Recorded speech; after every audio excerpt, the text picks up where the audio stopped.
ನಮಸ್ಕಾರ. ನಿಮ್ಮ ರಾಶಿಗೆ ಅನುಗುಣವಾಗಿ ಈ ದಿನದ ನಿಮ್ಮ ಭವಿಷ್ಯ ಹೇಗಿದೆ ಎಂದು ತಿಳಿಯೋಣ. ನೀವು ಇನ್ನೂ ನಮ್ಮ ಯೂಟ್ಯೂಬ್ ಚಾನೆಲ್ ಅನ್ನು ಸಬ್ಸ್ಕ್ರೈಬ್ ಮಾಡಿಕೊಳ್ಳಲಿಲ್ಲ ಎಂದರೆ ಈಗಲೇ ಕೆಳಗೆ ಕಾಣುತ್ತಿರುವ ಕೆಂಪು ಸಬ್ಸ್ಕ್ರೈಬ್ ಬಟನ್ ಅನ್ನು ಒತ್ತಿ. ವೃಷಭ ರಾಶಿ ಭವಿಷ್ಯ. ನಿಮ್ಮ ಶಕ್ತಿಯ ಮಟ್ಟ ಹೆಚ್ಚಿರುತ್ತದೆ. ಇಂದು ಹಣದ ನಷ್ಟವು ಸಂಭವಿಸಬಹುದು. ಆದ್ದರಿಂದ ವಹಿವಾಟುಗಳಿಗೆ ಸಂಬಂಧಿಸಿದ ವಿಷಯಗಳಲ್ಲಿ ನೀವು ಎಷ್ಟು ಜಾಗರೂಕರಾಗಿರುತ್ತೀರೋ ಅಷ್ಟೇ ನಿಮಗೆ ಉತ್ತಮವಾಗಿರುತ್ತದೆ. ಕುಟುಂಬದ ಸದಸ್ಯರೊಂದಿಗೆ ಒಂದು ಶಾಂತಿಯುತ ಮತ್ತು ಶಾಂತ ದಿನವನ್ನು ಆನಂದಿಸಿ. ಜನರು ಸಮಸ್ಯೆಗಳೊಡನೆ ನಿಮ್ಮನ್ನು ಸಮೀಪಿಸಿದರೆ ಅವರನ್ನು ನಿರ್ಲಕ್ಷಿಸಿ ಮತ್ತು ನಿಮ್ಮ ಮನಸ್ಸಿನಲ್ಲಿ ಈ ಚಿಂತೆ ಬೇರೂರಲು ಅವಕಾಶ ನೀಡಬೇಡಿ. ಪ್ರಿಯತಮೆಯ ಜೊತೆ ಕೆಲವು ಭಿನ್ನಾಭಿಪ್ರಾಯ ತಲೆದೋರಬಹುದು. ನಿಮ್ಮ ಸಂಗಾತಿಗೆ ನಿಮ್ಮ ಸ್ಥಾನವನ್ನು ತಿಳಿಸಿಕೊಡುವಲ್ಲಿ ಸಮಸ್ಯೆ ಹೊಂದಿರುತ್ತೀರಿ. ನಿಮ್ಮ ಸಂಗಾತಿಯ ಜೊತೆ ವ್ಯವಹರಿಸಲು ಕಷ್ಟವಾಗುತ್ತದೆ.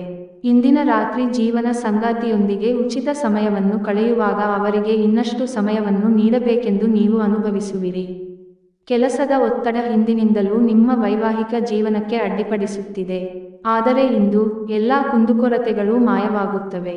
ಉಪಾಯ: ಆರ್ಥಿಕ ಪ್ರಗತಿಗಾಗಿ ಮನೆಯಲ್ಲಿ ಬಲೆ ಗಿಡವನ್ನು ನೆಟ್ಟು ಅದರ ಸೇವೆ ಮಾಡುವುದು ಉತ್ತಮವಾಗಿರುತ್ತದೆ.